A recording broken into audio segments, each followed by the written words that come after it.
I know it might seem illogical, but we're still alive. Yeah, we are. We are actually still alive and breathing. We're here. We're here. It's the time of the year. It's the schools are back in session. We're getting all bogged down in the classroom, but getting new eyeglasses. I'm just everything. New look, new me. So we're ready to get back into beer. It's actually been a couple weeks. Wow. Since I've had a good craft beer, so I'm ready. My palate is just yearning. Yeah, for craft goodness. Today we got something pretty epic because this is Roughtail Brewing.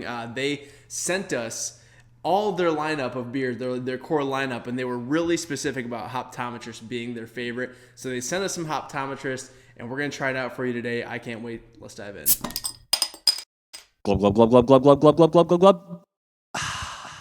These cans are awesome. Yeah, they're really the coolest cans. Of course, we love canned beer, in general, but when they've got great label art, and I love the size, I'm all about it already. Before even having the beer, I'm all about it. Well, hold on, before we even get into the smell, I gotta say one more thing about Roughtail. Yes, I'm all about customer service, and they pulled these basically directly off the canning line. He was like, "Give me a couple weeks, let us brew a fresh batch." Give you the freshest ones possible. So, what a guy. So really, that's above and beyond. So I love that. And with that in mind, let's see how fresh this thing really smells. Let's do it.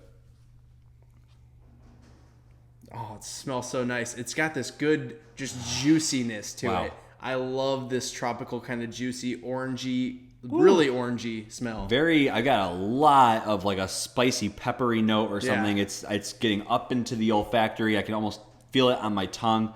It's very herbaceous and green smelling, super, super fresh smelling. I mean, it's a little bit of pine, some lemon, but not quite like pine sol, not quite to that extent. Woo! But citrusy and juicy and just smells so refreshing. I'm really excited about it. I think it smells fantastic. Boy.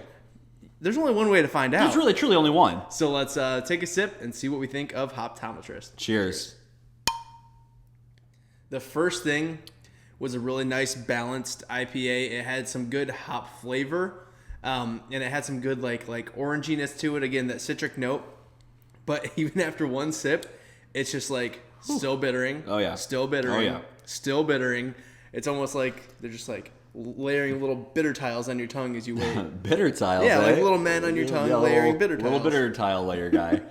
It's a pretty aggressive brewha. It's very, very, very bitter. But that being said, it's calling back for more. It's got like a cooling effect, almost like menthol or like cool mint or something. There's a cool, refreshing moment to the beer. It's like grapefruit pith. That's what I get a lot of. Grapefruit pith, a lot of bitterness, a little pine.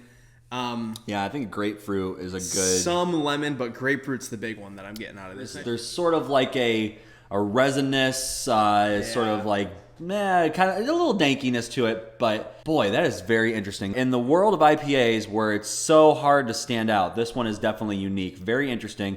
It's got some booziness to it in the belly, I can feel it. I think the Oklahoma people are bringing the A game out there because Oklahoma's kind of known for its sort of like reserve beer culture out there, so I'm pretty impressed that they're bringing the heat both literally and metaphysically. Metaphysically, exactly. It's going beyond the plane. But with all this heat that it's bringing, do you think that you are ready for your score of Roughtail's Hoptometrist? Yeah, I think so. I think I'm going to give this one I think I'm going to go like a 93. Right. It's got a really great flavor. It's got a strange physicality to it that I like that a lot of beers don't have. It's very bitter, so if you're a hophead, you're going to love it. Yeah. So I think it executes on all of those fronts, so they're getting an A for me. I'm going to go a little lower. I'm going to go 91. I think it's just a little too bitter. I do like the grapefruit flavor, but the pith of a grapefruit's not the thing that you want to be chewing on all the time. Mm-hmm. But like you said, those hopheads are going to love this, and I actually want to send one of these to Jeff Stinson because I know this is going to be right up his alley. And so hopefully you guys will get to see more from Roughtail in the future. They make some good beer, at least that we can tell so far. We're going to have a review of all of their lineup on the website. So once that's up, we'll put a link right about here. Yep. And until we do, always remember, we are the Brew Review Crew. We'll review a brew for you. Cheers. Cheers. Thank you, Roughtail. You guys, if you notice, I'm wearing my sweet BRC pink shirt to celebrate October. It is Breast Cancer Awareness Month. And if you want to get your hands on one of these shirts, email us, give us your size, and if we get enough people, we need to get a couple people, we'll order some just for you. So let us know. Email us at info@brewofyourcrew.com.